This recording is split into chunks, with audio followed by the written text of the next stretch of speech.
Welcome to another deep dive with us. And today we're looking at something pretty interesting. I think Yeah. Mahindra EPC Irrigation, or MEAL, as I think most people who follow this sector know them by. Right. And we're going to be doing this deep dive by looking at the transcript from their recent Q3 FY24 investors call. Yeah, it's really interesting, actually. I think it's a really rich source in terms of just going beyond, Oh, absolutely. how's the company doing? And it kind of gives us a peek into, the complexities, the opportunities of this Mhm. whole industry. Definitely. And when you look at just how important this sector is, when you consider how much of India's Right. freshwater resources Mm. are actually used for agriculture. Yeah. It's kind of mind-blowing. It is, and that was the first thing that jumped out at me when I was reading this transcript, that 80% of India's freshwater Bro, resources are being used by agriculture. 80%. It puts things in perspective, Yeah, yeah, that's more than industries, more than homes. everything else combined. Yeah. All the other sectors. Wow, yeah. So, I mean, just to kind of break that down for people, Yeah. 80% means that agriculture really dwarfs all other Yeah, sectors in terms of water usage in India. And why that's so important is because India faces water stress in many regions. Yeah. absolutely. Yeah. And this is where, meal and this whole concept of micro irrigation comes in. Yeah, so before we even get into, meal itself, Mm. I think it'd be helpful just to kind of level set and explain Yeah. what is micro irrigation for, the person listening to this who maybe, isn't a farmer or just doesn't know a lot about the sector. Okay, so micro irrigation is essentially you're delivering water directly to the plant root Okay. in a very controlled and precise way. Yeah. So you're not flooding an entire field. You're Yeah. just, giving that plant exactly what it needs. So very targeted. Very targeted, and that helps conserve water. And that's critical, obviously, indeed. Critical in India and globally. Water is becoming more and more precious, and so we need to use it efficiently. And there are, different types of micro irrigation systems. Right. You have drip irrigation, where water slowly drips out of these small tubes that are placed near the plant roots. Okay. And then you have sprinklers, which spray a fine mist over a designated area. Okay, got it. So MEAL is all about, bringing these water-saving methods to farms all across India. Yeah. And when you look at the potential for growth in this sector, it's pretty huge, right? It's enormous. The transcript mentions that only 15% of India's potential farmland Wow. is currently using micro irrigation. That's a tiny number. It's a tiny number, so there's a Yeah. huge untapped market there. And when you consider the government's, very ambitious goal of doubling farmer income, Right. micro irrigation is really critical to achieving that goal. So it's great for, water conservation, but also it's good for the farmers themselves. Right. Better yields, Yeah. lower input costs. Yeah. It's a win-win. So we've got a company in a rapidly growing sector. It's crucial for the country's sustainability. Yeah. Sounds like a pretty good story so far, Yeah. but I know it's not. It's never that simple. It's never that simple. And this transcript actually reveals some of the challenges that they're facing that I Yeah. think are representative of what a lot of companies in this sector Right. are up against.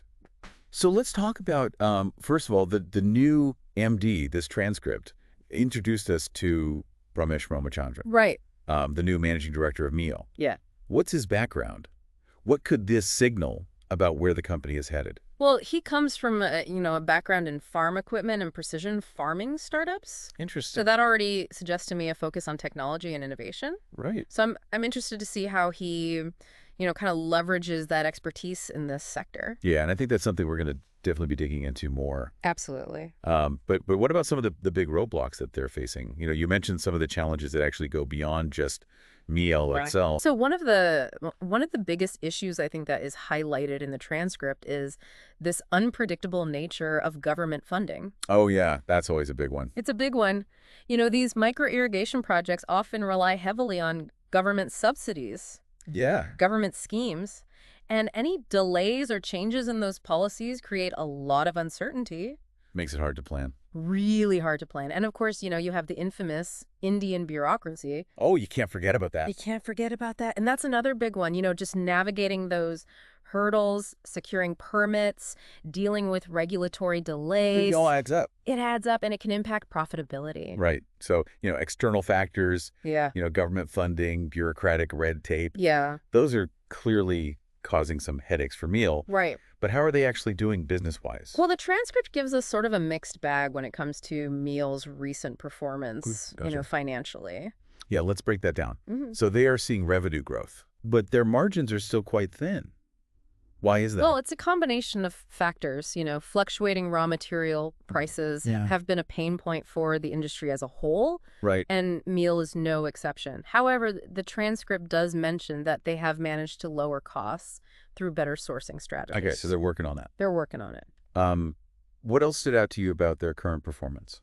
Well, they're also making a really deliberate effort, I think, to diversify their revenue streams. Okay. And they're placing a lot of emphasis on what they call non-subsidy business segments. Yeah, so essentially they're not relying solely on projects that are, heavily subsidized by Right. the government.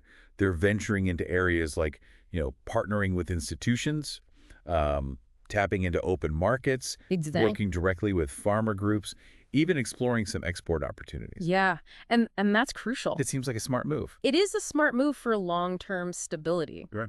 because it reduces their dependence on that government funding, which we just talked about. Right, which is so unpredictable. Yeah, so it's a good way to mitigate risk Makes sense. and create a more sustainable business model. And the transcript also talked about Mail's expansion plans. Yeah.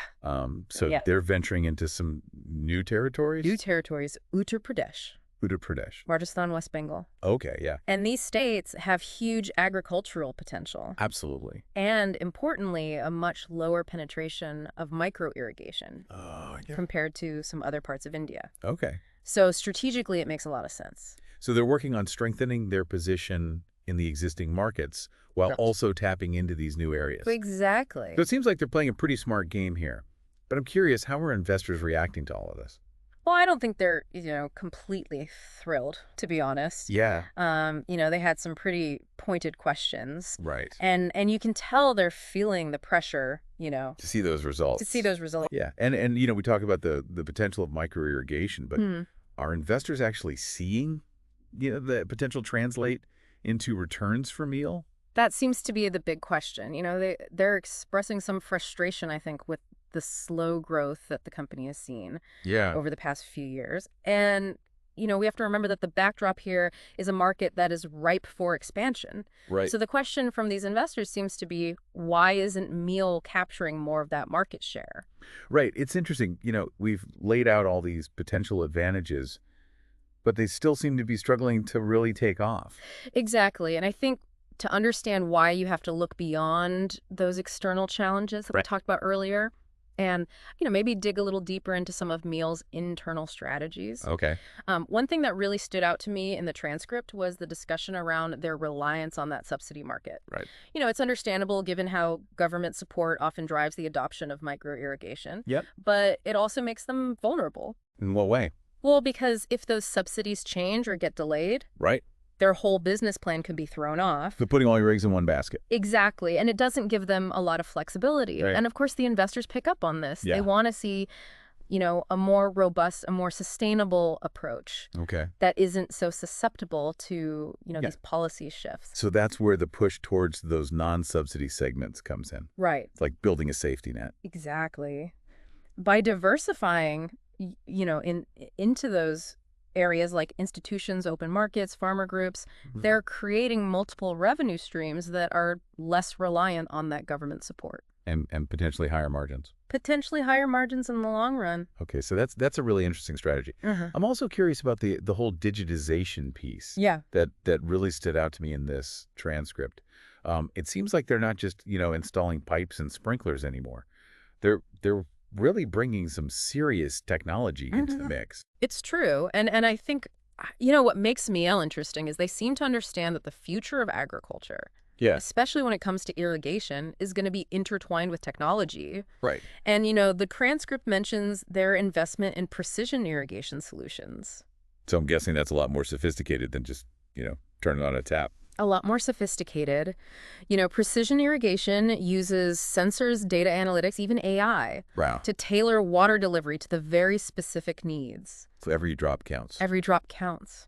You're optimizing water use, you're reducing waste. Right. So it's a win for the farmer, Win for the farmer. win for the environment, and potentially a big advantage for meal in the market. Huge advantage. Attention. It could be a major differentiator for them. And it really ties into this global trend that we're seeing, this rise of data-driven agriculture. Absolutely. And by, positioning themselves as this tech-forward company, Yeah. they could attract, I think, a new generation of farmers A new who are ready to embrace this technology. Yeah. But, what did investors have to say about this whole digital push? Well, it definitely got their attention. Okay. There was a lot of talk about meal leveraging the strength of the Mahindra brand. Yeah. Which, as you know, is synonymous with technology. Huge brand in India. People trust that brand. Exactly. And if meal can sort of ride that wave of trust and credibility into the micro-irrigation market, that could be a powerful advantage. Absolutely. But some investors also brought up a really good point. Right. Brand recognition alone isn't enough. Not enough. They need to see concrete results. Yeah. Increased market share, improved margins, ultimately higher returns for those shareholders. So which brings us back to, I think that central question. Are they on the right track? Right. Can Meal really capitalize on this massive opportunity in front of them? I think that is the million-dollar question. And while this transcript gives us a lot to think about, it doesn't offer any easy answers. Right. I think we're dealing with a very complex interplay of factors here. Yeah. Internal strategies, external challenges, market dynamics, and of course those investor expectations. So where do we go from here? How do we make sense of all this information and understand what it means for Meal and for the future of micro-irrigation in India?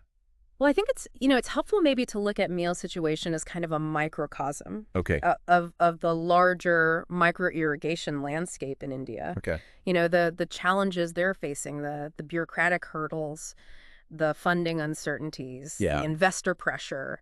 These are all themes that resonate, I think, across this entire sector. So by understanding what's happening with Meal, we're actually getting insights, I think, into the dynamics of this whole industry. Exactly.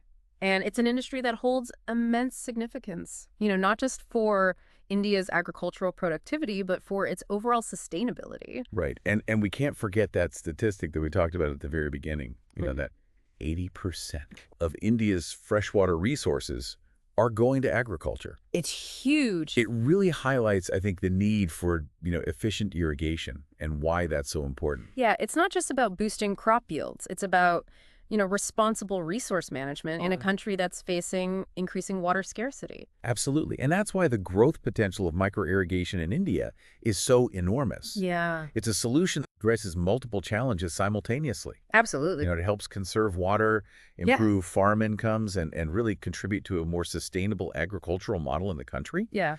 And Meal, with its brand recognition and its push towards technology, is, I think, pretty well positioned to be a major player in this transformation. But as we've discussed, it's not a guaranteed success story. Right. They have hurdles to overcome, both internally and externally. And that's, I think, what makes this investor called transcript so interesting. Yeah. It's not just, a dry financial report. It's really a glimpse, I think, into the strategic thinking. The difficult decisions that companies like Marel are having to grapple with. Yeah, it's like we're listening in on a boardroom meeting, trying to figure out their game plan. Exactly. Right, they're trying to balance these ambitious expansion plans with the need to improve their financial performance, all while navigating this really complex regulatory landscape. Yeah, and keeping those investors happy. It's a tough job. It's a tough job. So I guess the big question is, what does all this mean for the average listener? Why should they care about this? Well, I think even if you're not an investor in Marel or even involved in agriculture in any way, this deep dive has hopefully shed some light on a really crucial issue that affects all of us. Right. And that's the future of water and food security. It's a global challenge, and India, with its massive population and its reliance on agriculture, is at the very heart of it. Absolutely.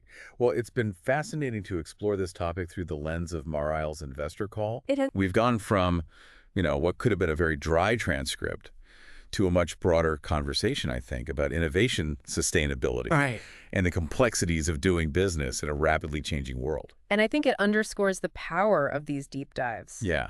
By dissecting a single source, we can uncover so much information, so many insights that connect to these larger trends and these global challenges.